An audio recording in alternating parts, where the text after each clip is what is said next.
વડોદરા શહેર આજની જામનગરની રથયાત્રા લઈને વડોદરા શહેર ભાજપના રાષ્ટ્રીય મોરચા દ્વારા છાશ વિતરણનો કાર્યક્રમ ફતેપુરા મેઇન રોડ ઉપર રાખવામાં આવ્યો હતો।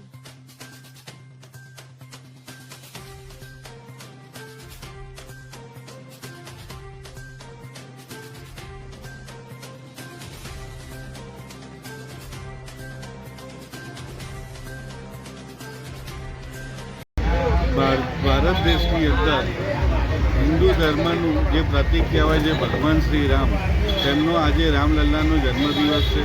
આ જન્મદિવસ ભારત દેશની અંદર તમામ રાજ્યોની અંદર ઉજવાય છે। આ એક ઉત્સાહનો માહોલ એટલા માટે છે કે રામ રાજ્યની સ્થાપના થાય તો કોઈ પણ પ્રકારનું મનની અંદર વેરઝેર ભાવના કે કોઈ પણ પ્રકારનું રહે નહીં। રામ રાજ્ય હોય તો આપણે જે આપણા મકાન ઉપર દુકાન ઉપર તાળા મારવા પડે તેની પણ જરૂરિયાત ન રહે।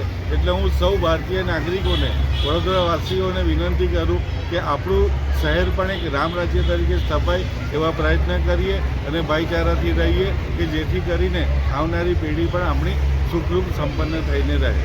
શું નામ તમારું? ભરત સ્વામી। કઈ જગ્યા છે ને કઈ રીતની છે? આજરોજ ફતેપુરા કુંભારવાડામાંથી જામનગરની રામ રથયાત્રા નીકળી છે। આ રથયાત્રાની અંદર આ કાળઝાળ ગરમીની માં જેટલા પણ ભક્તો આવ્યા છે તે લોકોને ગરમીમાં રાહત રહે તે માટે અમો ભારતીય જનતા પાર્ટી તરફથી છાશ વિતરણનો કાર્યક્રમ આ સ્થળે રાખવામાં આવ્યો છે।